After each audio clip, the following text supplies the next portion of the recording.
Hello everyone, it's Dawn and welcome back to my channel. Welcome to our subscribers and welcome to anyone who's watching, whether you're a subscriber or not. I hope that by the time we finish this video, if you're not a subscriber, that you'll smash that subscribe button, give me a like if you've enjoyed the video, and then if you subscribe and hit the notification bell, it's totally free, it doesn't cost you anything. But if you do that, it means you'll never miss another video from this channel. So today we're going to be making what I'm calling a flip-flop card. Now I think there's probably a proper name for it, but I can't think for the life of me what they're called. So I'm calling it a flip-flop card, and I have made a bit of a start just to keep the video from being too long. I'm going to make a 6x6. So if you haven't got a 6x6 pre-made, this is actually a pre-made card. I don't often use pre-made cards, but I found them on sale this morning when I was shopping, so I thought, why not? Pack of 100 for £3, I think it was, or £3.50. I thought, well, let's go for it. So, but if you haven't got your own, you cut it down to 12x6 and then you score it at 6, and that will give you your basic 6x6. So we're not going to use the machine today. A lot of people in my local craft group that I run have said they love making these kinetic cards and cards that move and other bits and pieces, fancy fold cards, but can you do it without a die cutting machine? And yes, you can. So that's what we're going to do. We are going to use a die, but we're going to cut it by hand, and I'll show you what I mean by that as we go along. So I'm going to flip it over and show you what I've done so far. The mat, I've put a mat on what is going to be on the inside, and the inner mat is 5 inches squared, and all of these measurements will be in the description box below, so don't worry about having to write it down, or if I'm talking too fast, you can't keep up. They'll all be in the description box below. And I've used the same pattern paper throughout because I think it's absolutely gorgeous. And I've put the same pattern paper on this side. And this one is 2.5 by 5.25 inches. And I'll give you a tip. Put that on before you do the cutting. This bit you won't see because it will be on the back, but do it anyway, because if you're going to put a mat on, especially if you're not using a die set for this type of card, it's hell on earth to try and do it by hand. So pop it on before you do it, just to make it easier for yourself. And then what you do, you use your die. Where's my die gone? There it is. And what I did, I lined it up. So line it up like that against the fold. So what we did, take a pencil, and from the fold, you're going to draw, well, I drew round the inner part.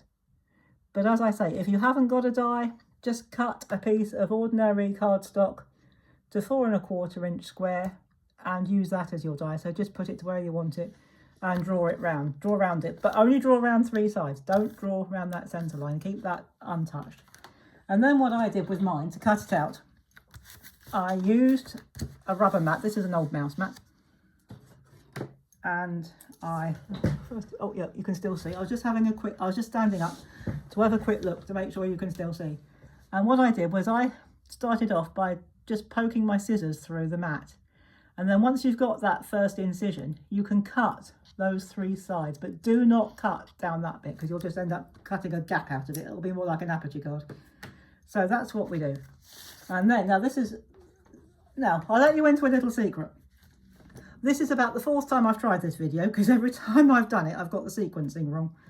So what you do from there, just push that through and you fold it, you close it as if it's going to be a Z fold card. And I did get it right this time. Excellent.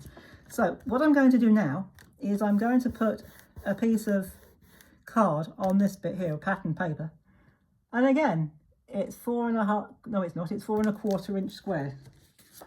And what you do, I've already done this with mine, but to make that fit just on all 4 sides, and I'll show you how small it needs to be, just cut a tiny slither, as tiny as you can get it, all the way around on all 4 sides. Otherwise, it could be a bit bulky, but just the tiniest slither.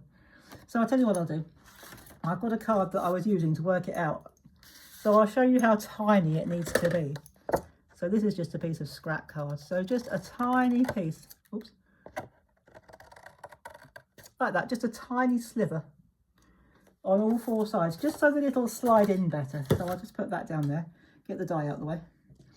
And I'm going to use my glue stick, which seems to be fading fast. So it's actually fallen out of its home, so to speak, but that doesn't matter. We're going to use it anyway. It'll still work. So you can use ordinary flat glue if you want to, or you can use a PVA style glue, your Cosmic Shimmer or your bookbinding glue, or whatever you like to use. I'm just using this because it's on my desk, which I've just sorted out. And then what you do is you slide it in. Now, if you use this, I've seen some people use tape. Now, if you use tape, it can be a bit tricky. So you can just pop that bit down if you wanted to. You could put paper on this bit, but you're not really going to see it, to be honest with you. So you don't have to. But again, if you want to, that's up to you. That's entirely up to you. So there you've got that. And then just to finish off, I have found a wonderful sentiment which says everyone should have a friend like you. And that is going to go on there. And I am going to use my bookbinding glue for that because it's a thicker card and it requires something a bit stronger than the glue stick. So I'm just going to squiggle some glue just like that and pop that in the middle. Just hold it down for a few seconds. It won't need any more, especially with this glue because it dries super fast. There, now we go. And there's plenty of room to write on the back, write your own message. Now, the reason I've called it a flip-flop card is, now I finally got the sequencing right, when you pull it open, it flips like that. So I call it a flip-flop card. If you know another name for it, please do let me know in the comments. And as I say, if you wanted to put another 2.5 by 5.25 panel there, you can. I'm not going to. In fact, you could even write your message there if you wanted to. So I'm going to leave that bit plain. So that's what you do. That's why I called it a flip-flop card, because when you open, it flips and it flops. I absolutely adore it. And it stands up really nicely, like that. I'll hold it backwards. So there we go. There is what I'm calling a flip-flop card, and that's what's going up on the title when the video goes up.